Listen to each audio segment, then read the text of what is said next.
আমরা আমাদের সন্তানদের রক্ষা করার জন্য এসেছি, কারো বাপের প্রয়োজনে আমরা এখানে আসিনি।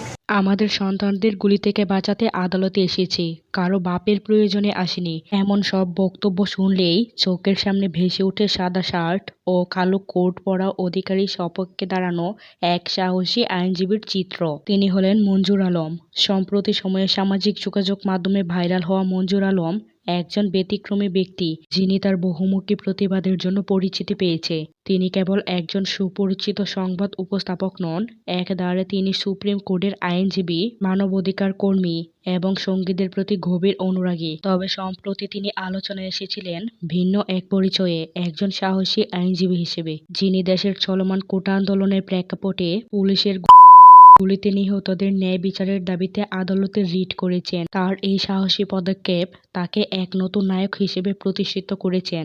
মঞ্জুর আলম ঢাকা বিশ্ববিদ্যালয়ের আইন বিভাগের একজন মেধাবী ছাত্র হিসেবে শুরু করেছিলেন তার ক্যারিয়ার।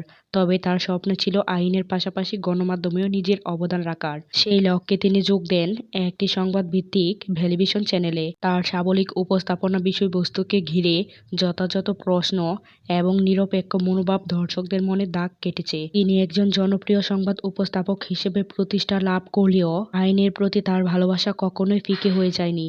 তিনি আইন পেশায় সক্রিয় হন এবং সুপ্রিম কোর্টে আইনজীবী হিসেবে দায়িত্ব পালন করতে থাকেন। কোটা সংস্কার আন্দোলনের সময় পুলিশের হাতে নিহতদের পরিবারের পক্ষে আইনের লড়াইয়ে নামার সিদ্ধান্ত নেন মঞ্জুর আলম। এই সিদ্ধান্ত তাকে একজন সাহসী এবং ন্যায়পরায়ণ আইনজীবী হিসেবে প্রতিষ্ঠিত করেছে।